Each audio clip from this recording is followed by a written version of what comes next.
Сәлеметсіздер ме? Біз Жамбыл облысы Мойынқұм ауданы Мойынқұм ауылы Тұрар Рысқұлов атындағы Тірек мектебінің 11-ші сынып білім алушылары мен Саламат Ақбота және мен Нұржан Фархат. Бүгін сіздерге біз Жасыл клуб номинациясы бойынша өзіміздің жобамызды ұсынамыз. Жасыл қала қоршаған ортаны жақсартуға бағытталған технологиялар. Қазіргі таңдағы Қазақстандағы ең өзекті негізгі мәселелер ол бізде ауа сапасының төмендеуі. Қазір біздің Қазақстандағы ірі қалаларда, яғни Алматы, Астана, Қарағанды, Өскемен қалаларында көліктің көптігі, көмірмен жұмыс жасайтын жылу электр станциялары мен өндіріс орындары ауаның ластануына себеп болады. Және екінші бізде өнеркәсіптік қалдықтар мен ауыр металдар, яғни Павлодар, Теміртау, Өскемен секілді өндірістің қалалары мен зауыттар фабрикалардан шығатын қалдықтар топырақты, суды және ауаны ластайды. Және де су ресурстарының ластануы және жетіспеушілігі. Қазақстанның кейбір аймақтарында су тапшылығы және де судың ластануы көбірек байқалады. Дүниежүзілік денсаулық сақтау ұйымының мәліметі бойынша әлемде 7 миллион адам жыл сайын ластанған ауа салдарынан көз жұмады. Және де осындай урбанизациямен бірге экологиялық мәселелер ауаның ластануы, ресурстардың таусылуы, климаттың өзгеруіне әкеліп соқтырады. Сондықтан адамзатқа жаңа шешім қажет. Сол шешім бізде жасыл қалалар. Олар таза, қауіпсіз және тұрақты қалалар моделі. Жасыл қаланың ерекшеліктері энергияны үнемдейтін, жаңартылған энергия көздерін тиімді пайдаланатын, табиғатпен үйлесімді, яғни саябақтар, жасыл аймақтар, тік бақтар мен жасыл шатырлар кең таралған. Және көлік қозғалысы экологияға зиян келтірмейтіндей ұйымдастырылған, ақылды технологиялармен жабдықталған, мысалға жарықты автоматты басқару, суды үнемдеу жүйелері және тағы басқалары. Жасыл қаланың мақсаты адам мен табиғат арасындағы тепе-теңдікті сақтай отырып, болашақ ұрпаққа өмір сүруге қолайлы ортаны қалыптастыру.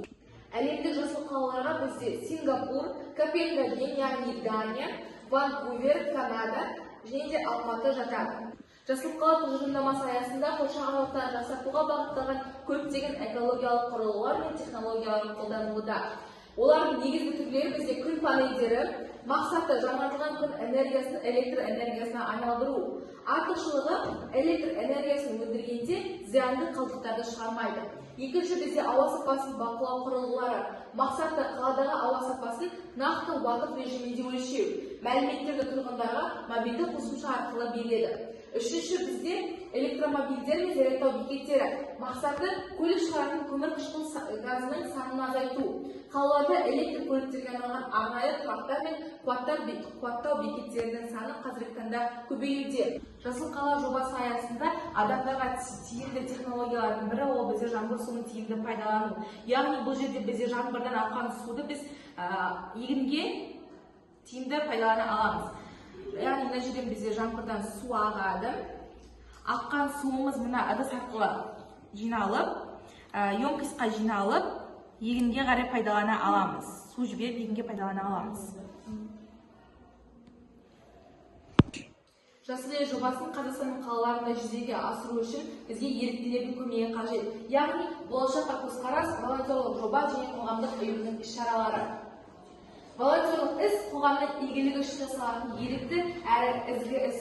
Бұл қызмет адам бойындағы ізгі қасиеттерді оятып, өзгелерге пайда келтіре отырып, өмірге деген көзқарасты өзгертеді. Еріктілер бос уақыттарын қоғам игілігі үшін жұмсайтын адамдар тобы. Қазіргі таңда ерікті жастарымыздың саны көбейіп келеді.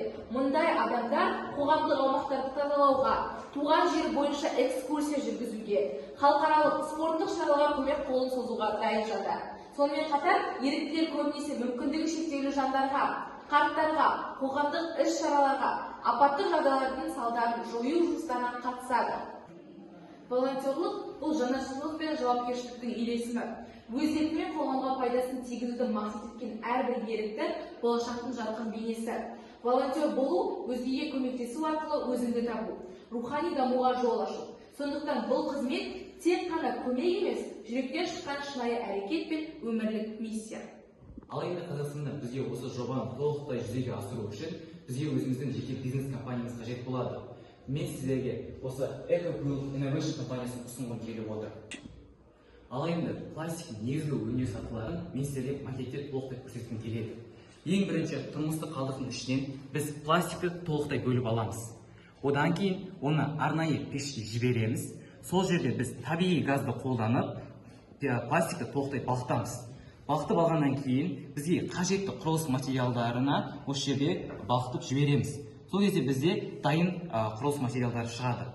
Енді бізде СО2 газы бөлінбес үшін мұржаның ішінде бізде арнайы фильтрлар орнатылады.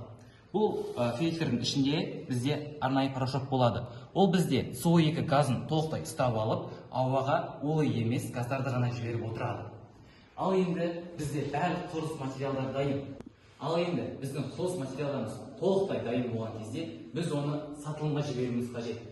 Яғни біз арнайы компаниялармен негізгі контрактқа отырып, соларға құрылыс материалдарын жіберіп отырамыз. Қазіргі таңда ең басты көшбасшылар ол бізде BI Group, RMC Қазақстан, CBI Dom және де Basics компаниялары. Жобамызды қорытындылай келе, жасыл қалалар бұл тек сәулет немесе технология емес, бұл жауапты көзқарас. Табиғатпен үндесіп өмір сүру біздің болашағымыздың кепілі. Әр адам күнделікті өмірде энергияны үнемдесе, қоқыссыз тұрып тастаса, көлік орнына көбірек жаяу жүрсе, біз үлкен өзгеріске үлес қоса аламыз. Жасыл болашақ өз қолымызда. Назарларыңызға рахмет.